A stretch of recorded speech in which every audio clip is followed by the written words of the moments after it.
So I stumbled upon your Bandcamp page there, and I was just so delighted to see what you guys put up there. I totally expected it to be just, okay, here's our album to download and here's some singles, but you guys had these producer packs and guitar tabs, and I was like, what is this? Tell me a little bit about the decision to do like these producer packs with the guitar tabs and all that. Feel like Adam's pointing at me. Pointing down, you're under me right now. Yeah, links in the description. Yeah. But this is kind of like the question you had earlier about our instrumental release for the Light Years way back in the day. That was kind of just a thing that the bands that we followed would do in that scene. Very musician-centric stuff. And we spend so much time on this music. We want to just be able to like have people interact with it as much as like humanly possible. So and it's made us some change here and there to go towards videos. So like every little bit helps, like especially the new record. The videos we put together are super expensive, but labor of love, and like that's definitely a byproduct of not a focus of why we put those things out. It's pretty self-fulfilling to just have another reason to share, hey, check out the drum stem that we spent, X amount of hours figuring out, or like all these vocal layers that might be buried underneath this like stacked arrangement of stuff you might not be able to pick out. And I think moving forward, I'm trying less to make it feel like downloading one of these producer packs suddenly unveils, oh, this amazing thing you never heard in the mix before. If it's going to be in the mix, I want it to be heard. Of course. But it is cool to be able to like also as a guitarist or bassist or drummer especially just download these things and mute the part that you want to play, and then you can like jam along to it with some sheet music. Has anyone done a remix of your tunes since the stems are available? We gotta check that out if anyone wants to do some like lo-fi remixes or like some, you should like throw that cool out stuff there, because that would be fun for somebody to take the stems and just remix it and do something else. Might be fun for you guys to hear what somebody else does with it. That's pretty cool. I also saw that you had the Neural DSP guitar tone packs up there, and you got to tell me about this the quad core. You use the quad core. Yeah, I have one. It's kind of collecting dust a little bit because I use it mostly for playing live, but and we haven't played in quite a minute, but I mostly use their plugins. And I'll still defend the Quad Cortex floor unit because I think it's awesome. Eric and James were actually just on a tour supporting Megadeth, and they were using the Quad Cortex live, and they said it sounded awesome. And confirm, definitely confirm that it sounded sick. Oh my gosh, monster tones. But yeah, we use the Neural DSP software for all of our guitar tones, Eric and I, for all the recorded stuff. The retrospect EP was a little bit of Axe effects here and there, but like I'll let you decide which one is which. Like, what do you prefer? Can even tell.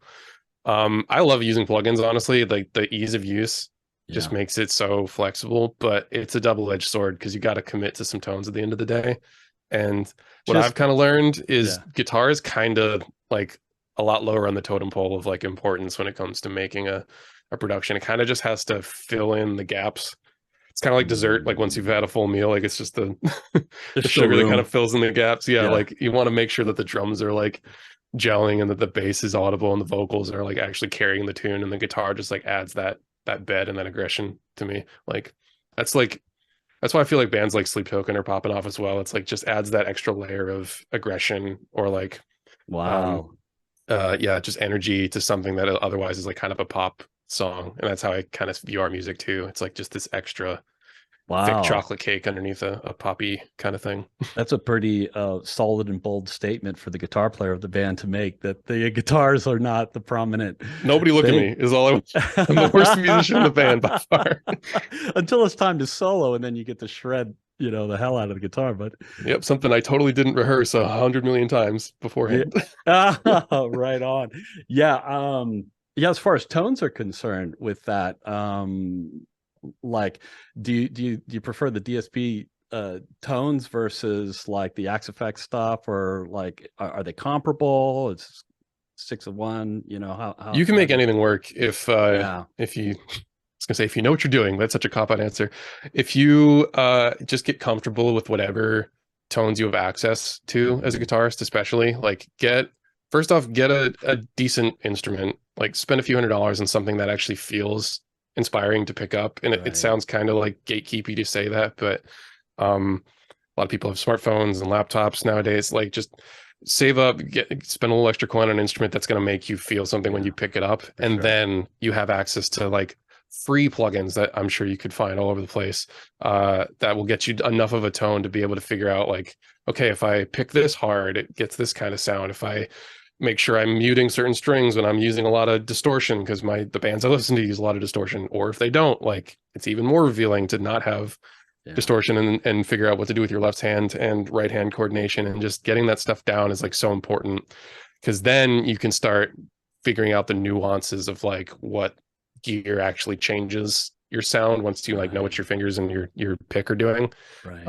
So like Eric and I spend inordinate amounts of time tracking guitars, like getting every single articulation, whether it's like a palm mute or like a slide or like a pinch harmonic or like every little thing, because we try to be very, very vocal with how we write our guitar parts. Like if it's going to speak, like you can just pick something, or all of a sudden, if it's like just fast enough, you can down pick everything, and that has a different tone and sound to it. Using palm mutes to like almost, if they're like sentence enhancers if you're having a conversation or something and you want to like use dynamics, or if I'm talking like this and use going up and down my voice instead of just talking to you guys like this, it would be much less interesting if I was just like this little interview and just super stoked. I'm like really psyched to be here, man. Like it's just awesome. It's just, if you don't get that out of the guitar performance or like every layer of the band, honestly, like all that stuff, all that subtlety added together is going to make that dish that much more like tasty. Dude, that's great. That's a great comment, man. I appreciate you saying that. There's a lot of good stuff in there that I think guys who are starting out on guitar are going to want to hear that, because it's like it's the subtle stuff. I always love to talk about the details and the subtle stuff that gets me, and like what you're talking about, like even the most subtle muting. Sorry guys, this is guitar geek stuff, but I have to talk to Sam about this stuff because a guitar player.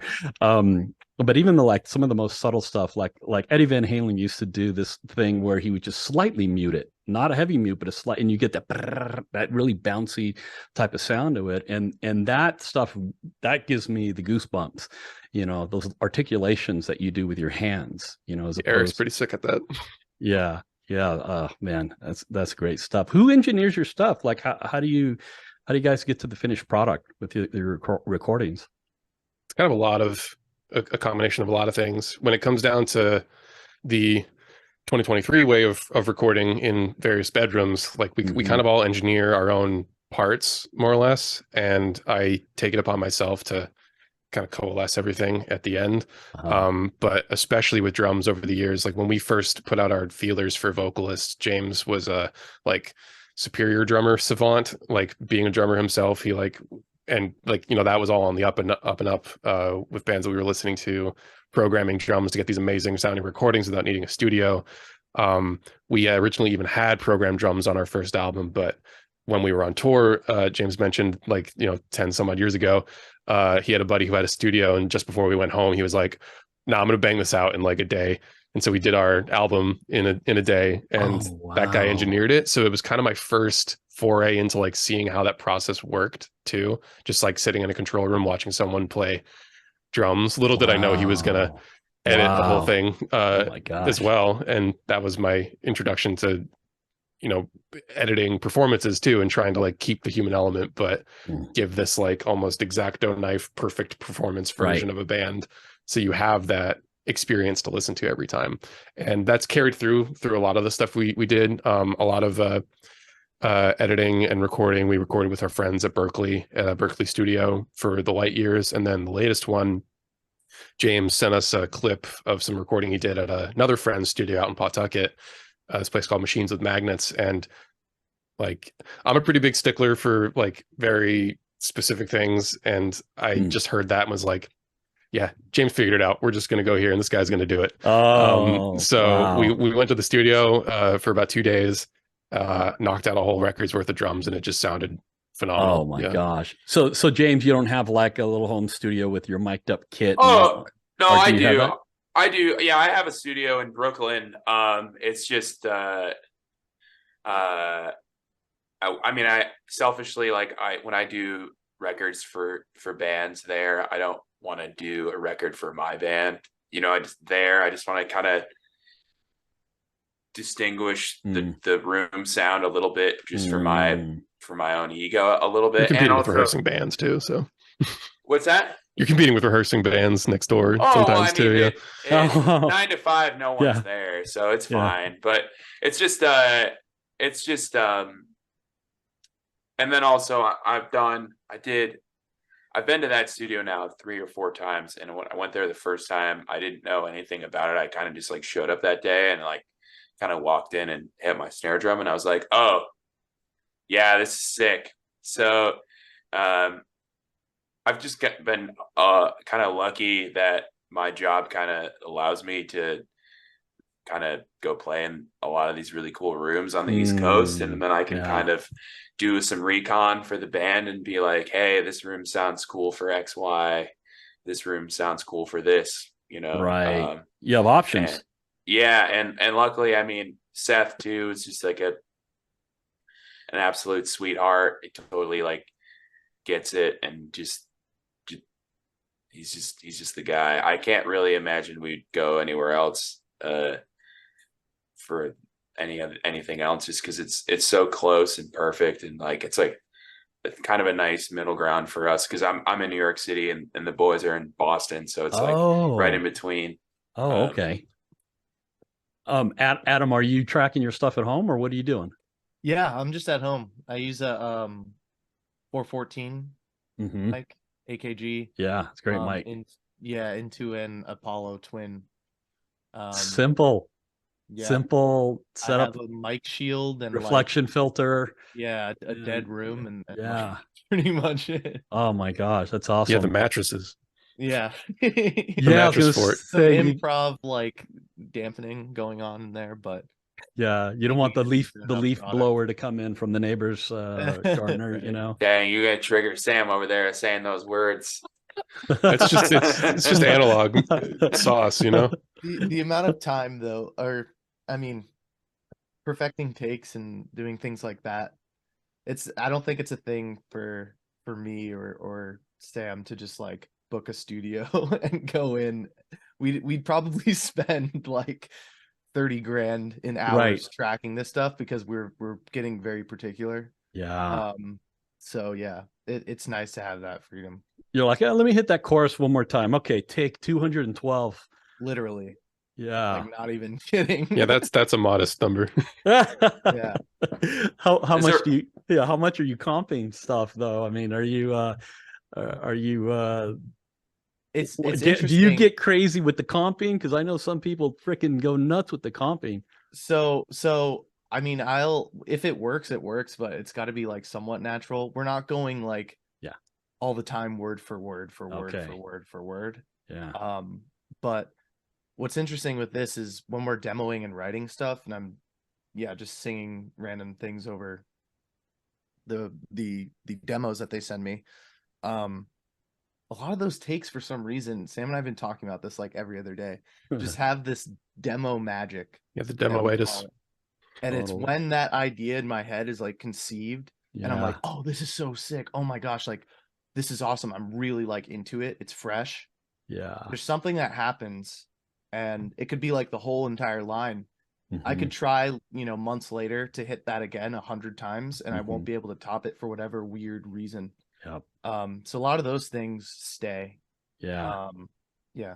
We learned that the hard way with Safe House. We like retracked the hook, and like I don't want to give myself too much credit, but I definitely noticed like once we did it, it was like, okay, this was cool. And then I stumbled upon a demo and was like, dude, you did something that just like, I don't know why we totally destroyed that. It was almost frustrating for me, because when I have the demos and I'm listening to them and all those demo takes, and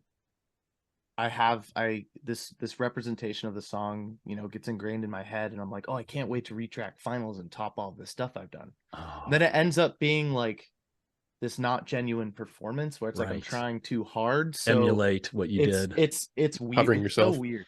It's it's just a mind game. It's really weird.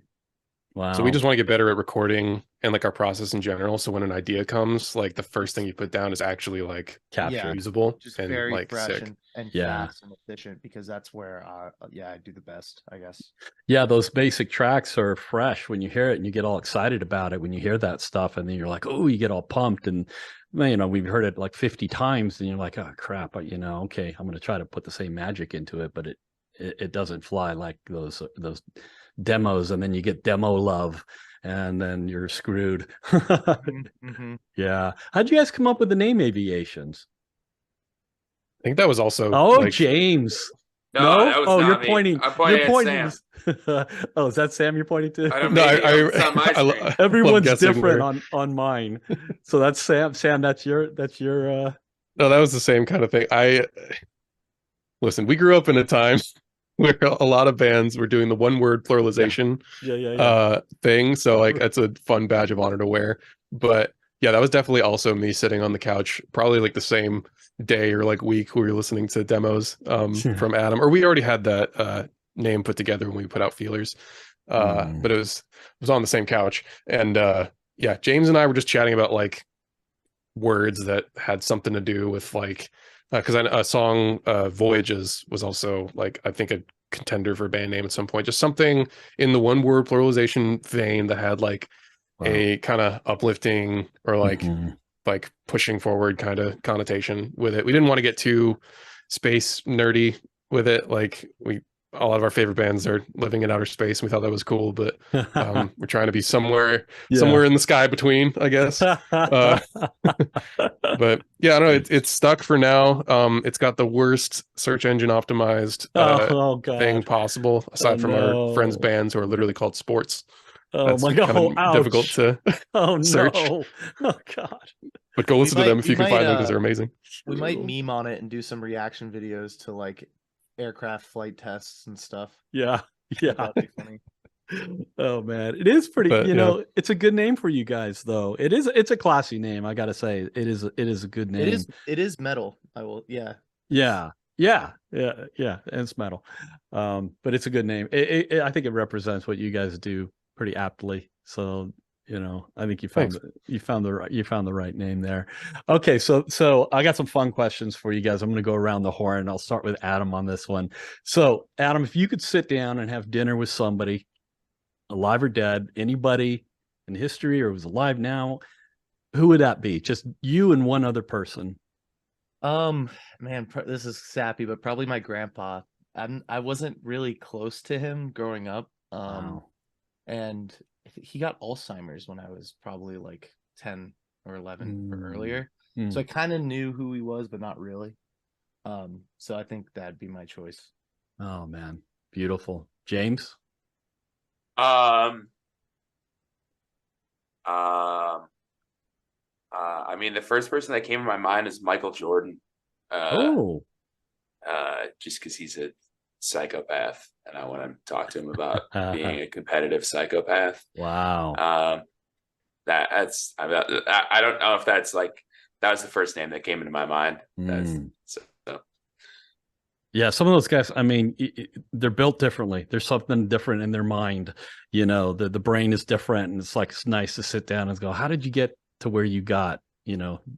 There's definitely like I'm not like an avid basketball. I mean, I'm watching it now because it's the playoffs and whatever. But there's definitely something that really interests me about the kind of mental warfare that they put themselves through. Absolutely, just right. In terms, I mean, Kobe was kind of the same way too. Of just like, I sleep 2 hours a night, and I'm gonna go work out for 8. Right. And like I'm gonna do this kind of stuff. I always find that really interesting because I have yet to meet people in the music industry that have that kind of personality. Right. So that I've always found that I have to maybe like reach outside the industry to find someone like that to talk to. Right. That level of dedication. I don't think it's a level of dedication. I mean, there's definitely a lot of hella dedicated people in music, but I think sports is just, I relate to it more because I feel like drums is probably the most physical instrument that you could play. And I think, so I think I search for a lot of my inspiration from stuff from athletes. Just because of how much of the working out and that kind of stuff really benefits playing drums. And there is kind of a level of like, just like after a while of practicing, your body just gives out, and you read stories about like, like Kobe would practice for 3 hours before everyone came in and 3 hours before everyone. And it's like, I don't know how you do that. Like I literally, if I practice for more than 6 hours a day, I'm done. Like I'm tapped, like absolutely tapped. Do you have a workout?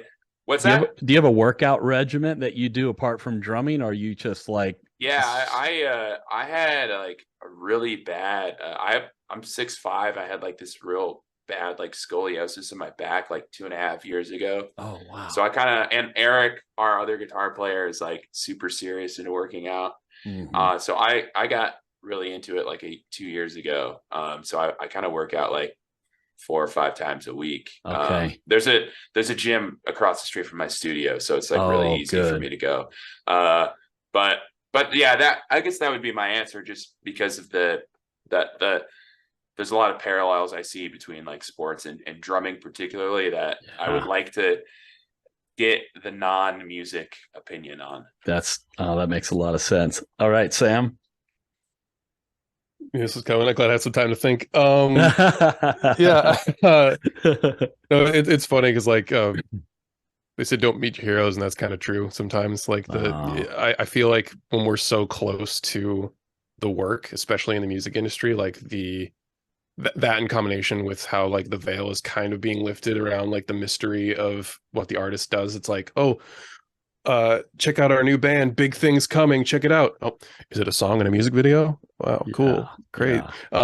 So like a little bit of that magic is gone, but also like you start to see like all the people you look up to as like real people, and that like right, what social media has done is kind of made like people more approachable in that way, and just like you relate to them way more instead of being these like these tour gods or whatever it is. Right.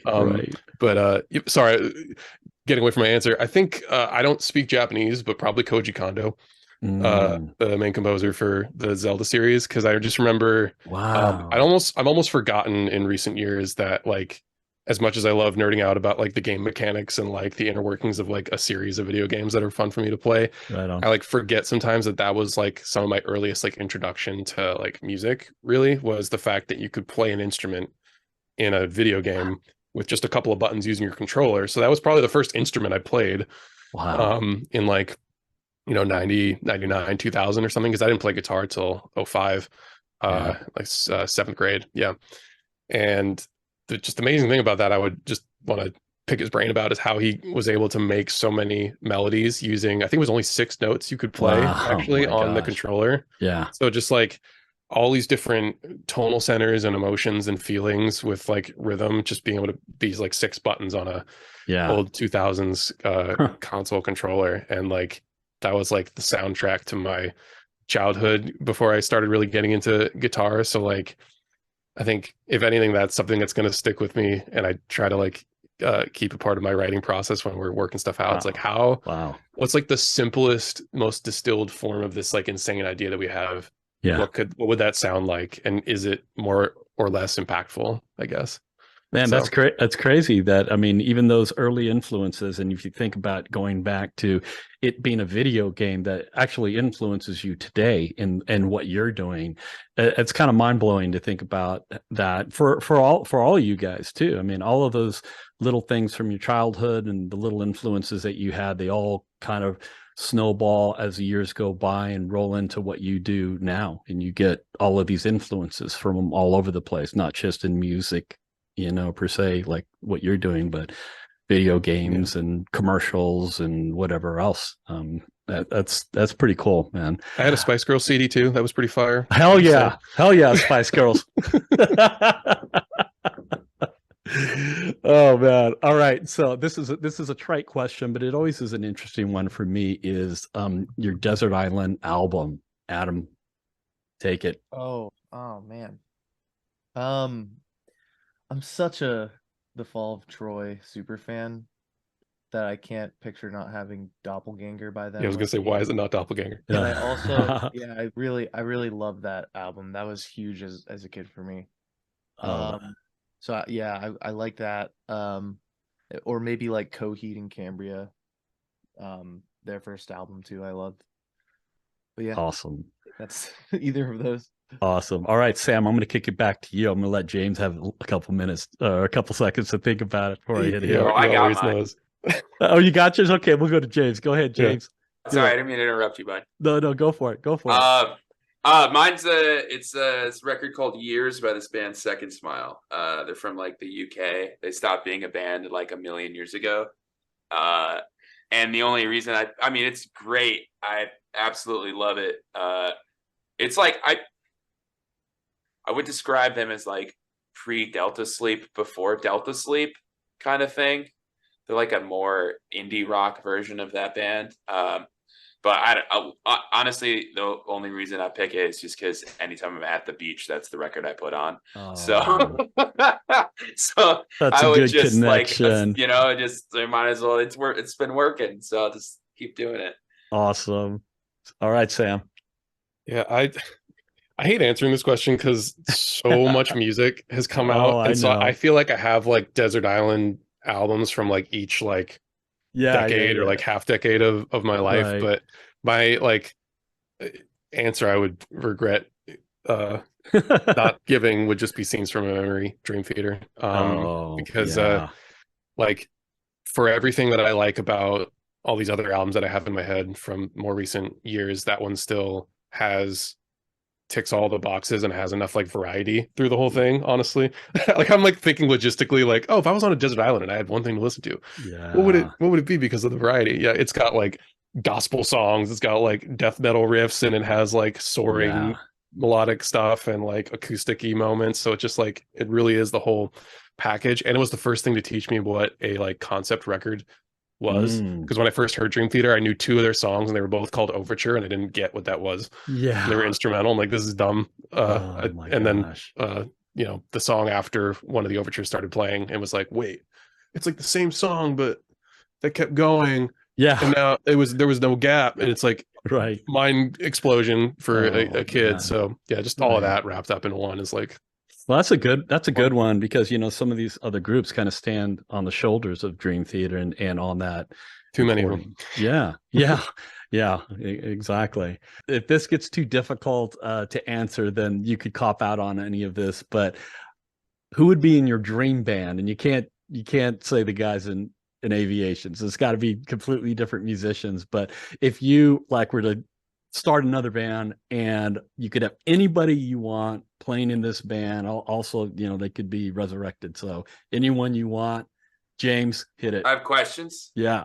Do I get to play in this band? You're or I just in the get to band. Listen to it. Oh, you're in the band. You're playing with them. All right, I'm in the band. All right, I have to think. I need. Okay, think about it. I'm gonna half cop out. But I will say, I would like to resurrect Mario Camarena and Eric Hansel of Sean, and see what they can do. Who are these guys? Oh so my god! That's this band that was kind of on the up and coming with Polyphia. Oh. And they kind of are on a hiatus of some sort right now.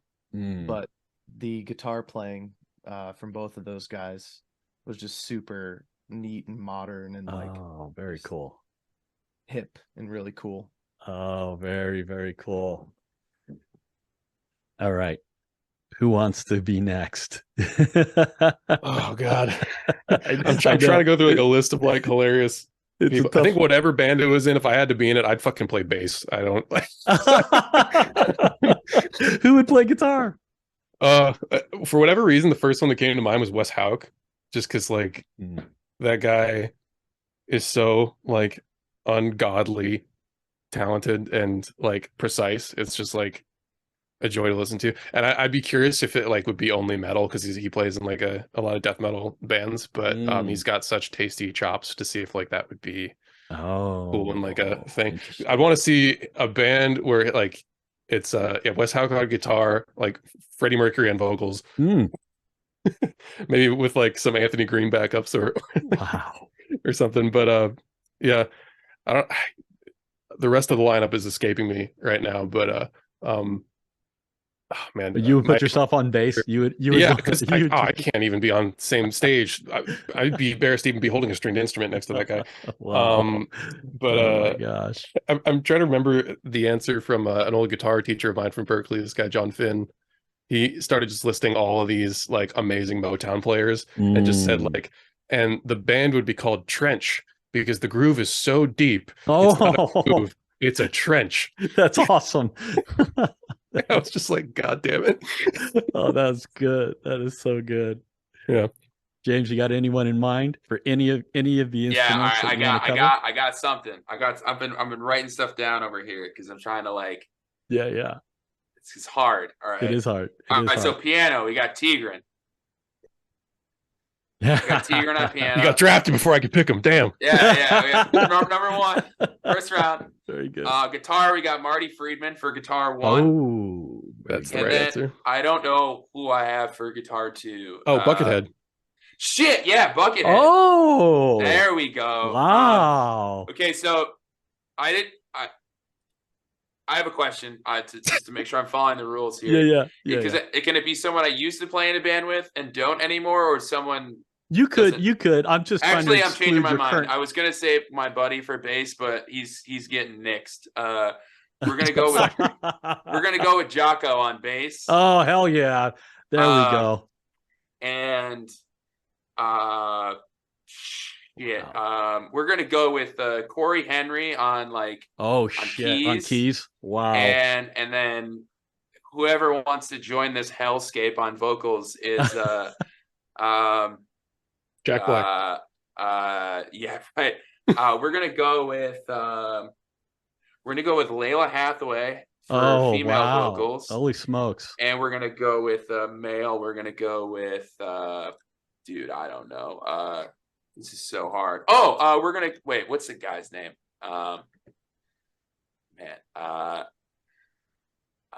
It's Music Soul Child. That's what I want. Wow, that is one hell of a band. Having Layla Hathaway and Buckethead in the same band alone is kind of mind blowing. Let's get Bad Buddy on this track. Oh my gosh! So what do you guys got coming up for the future? I know that you've got this video dropping on the 26th, Coma, and are you guys doing any live stuff, or what's going on with that? Now we're going into a coma after this. Yeah. Yeah, half joking. No. We have plans that we want to make happen, but I think the main goal for us is to use this music to like build as big of a like platform as we possibly can, so that we look appealing and also are appealing to bands that want to tour. Because I know my goal and the goal for a lot of these guys in our band is we want to play out and make the connection with the people that have been so nice to us in all the comments, just saying like how much this music has either changed their lives or just influenced their day and made it better, or like all that stuff, which is just a huge reason why it's such a joy to put stuff up on the internet, honestly. So we have those plans, and then I mean within that, just to finish and release this record this year, which we have in the schedule. We're just like kind of crossing our T's and dotting a few I's before we're ready to announce. But yeah, all these singles are part of our next record, which is coming out very soon. Are you planning on releasing like all of the tracks as singles, or are you going to get to a certain point and go, okay, no more singles, we're gonna drop the full album? What are you doing with that? Yeah, we definitely appreciate the album experience still in a world of where like singles are kind of king and like content is all this stuff. But especially with a band that likes to write 10-minute bangers, using other people's words, not mine, we tend to like be like sensitive to the fact that if we just dropped an hour's worth of music, it would kind of be a lot to ask of somebody, especially because we pack so much into each one of these songs. Even the 5 or 6-ish minute ones that feel short by our standards kind of might feel like 2 to 3 songs playing at once to somebody else. So want people to kind of digest the bigger ones that we're super happy with, Mhm. and then get to the rest of the filler. No, we genuinely think like this album is like chock full of like some of the most insane stuff that we've done, and just like really like the complete package from start to finish of each of these tracks is like a cool journey. Yeah. So you'll have like a good amount of music to still sink your teeth into once we're done releasing singles. But that said, we're not done releasing singles. This won't be the last one. So Okay. yeah, And got more in the vocals on tank. everything, right? I'm guessing you're doing it's vocals on all tracks. I think there's Yeah, like we have 2 one or like 3 experimental like Oh, track, that has some stuff, but that's kind of been like almost a staple from each of our past albums, like just to have something to kind of, Palette what's the cleanse. word, palette cleanser, yes, thank you, very good. on the track listing. So yeah, just to mess with a different vibe as well. Does anyone else contribute on vocals, or it's all Adam, all backing, all lead, everything? It's all you, Adam, for vocals. Like 99%, but there are some cool in 2 singles from now. There will be a single that like Sam, I think there's some really cool low octave stuff that Oh, Sam has cool. done. Yeah. Yeah, I don't want to step on Adam's toes too much, but when we're recording stuff, I'll demo out a lot of ideas because I've just been getting more comfortable with not cringing at my voice as much in order to, whether it's a hard tune something or like what's the word, like demonstrate how I want this like to be enunciated, or like a tone that I'm going for. Right. So I've even like gone as far like one of the tracks I almost demoed the whole thing, and because I was really inspired that day, and then we started getting to work on things. So there's a lot of like background layers dispersed throughout the album that are also my voice, which is kind of cool because it's a different timbre and helps make things feel a bit wider. Yeah, And as you can probably tell, I talk a lot lower. So get a couple of low notes when we want that texture. But yeah, so it's been fun kind of mixing and matching that sound. Yeah. Because I feel like the layering is almost like the 7th member of the band at this point, with a vocalist that we don't want to blow out his voice screaming all the time. Like a lot of these bands that have 2 vocalists to jump between, the vocal layers become this like extra lever we can pull if we want to like add a texture that's like, hey, the vocalist is still here, but someone is shredding, someone's doing a piano thing, and it keeps a frontman in front as much as possible, I think. Oh, that's cool. When you guys were talking about going out on the road and maybe hooking up with another group, I thought about Arch Echo. I know you guys have an affiliation with Mr. Bentley, right? He's helped you guys out with some engineering or mixing or stuff on some of your tracks. Yeah, we did our first tour with them.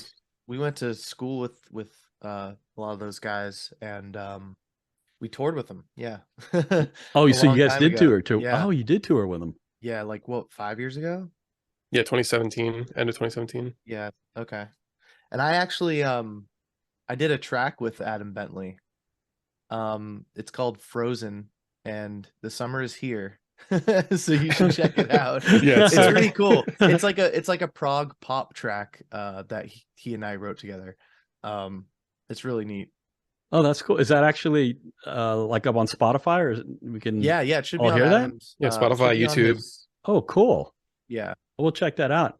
Yeah, it's funny. All these bands that I've been reacting to, Adam Bentley's name comes up like on half of these bands. It's like, oh my God, this guy, man, he's ubiquitous, man. He's like mixing and doing stuff on a lot of wonderful, incredible music. So yeah, I'm so happy his name's getting out there. Finally, like when we were coming out of Berkeley, like even the stuff that he was doing, like was bent our ears, Bentley, to the just the modern like Periphery-esque kind of sound that everyone was going for. And he's like really carved a niche for himself, I think, with like a branching off into that sound and just creating something to me that's just super powerful and like full frequency and just like enveloping and all that stuff. So that's why I wanted to tap him to help with our record. I almost feel like I'm doing his talents a disservice when we have to get in with like our mix notes and do this stuff, because we spent just so much time on this record. We've been working on it for about 2 years, that the sounds we're getting, like, we're so like specific about what I'm going for, especially. So I'll be going in there being like, this was such an awesome decision you made, but I do want the tone to just kind of be what it was. So I feel like maybe in a different capacity, especially whether it's working with Adam or like any sort of mixer, like getting stuff out of the brain can faster, and letting somebody kind of help you with that will yield a different result versus kind of sitting on something and being like, it's the demoitis, I don't want it to change at all. Right. So that said, he's on tour right now with Archeco and Haken, and that's been going super well. I caught them the other day. And he should be back in a couple weeks. So I think we're going to link up again and start working on the record a bit more, because we got a few songs still left to polish off, and then we can get this thing out. But yeah, plenty of singles and other things to keep coming. I love his mix. I love his mixes. I just shot my reaction to Captain No Beard, which I'll be putting up before I put this interview up. I'm always amazed at how good he is at getting the bass response to come through on the recordings. The bass in your recordings, your bass sounds so good. It's very, very solid, very full sounding. So I really enjoy that. That record was Sam. Sam did that. Oh, record. Sam, you did that one? And if we're talking about bass, that's all Jacob Biemansky. Honestly, I just plug the cable in, and I helped make the tone. But like, it was it comes through. It comes through nicely. But yeah, I mean, your recordings they're stellar, man. They're really punch in the face, man. I'm gonna go deaf from listening to you guys because I have to crank the shit up so high. You got a good group of guys. Well, dude, you guys, thank you so much. I'm going to wrap this up. I want to respect your time here, but thank you so much. I can't wait to put this up. And man, I know that everyone's going to get a lot out of the pearls of wisdom that you bestowed upon us today. So thank you guys so much, Adam, James. Oh, one last thing is I want to get the pronunciation of your names right when I do the reaction video. So Sam, how do you say your last name? Nice. Sam Harchick. Harchick. James? It's James Knorrel. Like you pronounce the K, so it's like a knife. Knorrel. Yeah. The fork and a knife. Awesome. I already know Adam and Benjamin. Man, I got an oil change at Valvoline 2 days ago. And the guy, I see him. Good night, everybody. I see him typing into it. I'm like, my name's Adam Benjamin. I know I have 2 first names, but that is my last name. He's like, okay. He proceeds to write Bengerman. And I was like, no, it's And then he's like, oh, really? That's how you spell it? That's a weird spelling. That's how you spell Benjamin. Benjamin. Yeah. But yes. That was the easy one. Yep. All right, cool. Well, thank you guys. And keep your eye on the channel. I'll be posting this stuff. I'll let you know when the thing goes up there so you can see it. All right, keep making great music, guys. Awesome, Jeff. Thank you. Thank you so much. Thank you, guys.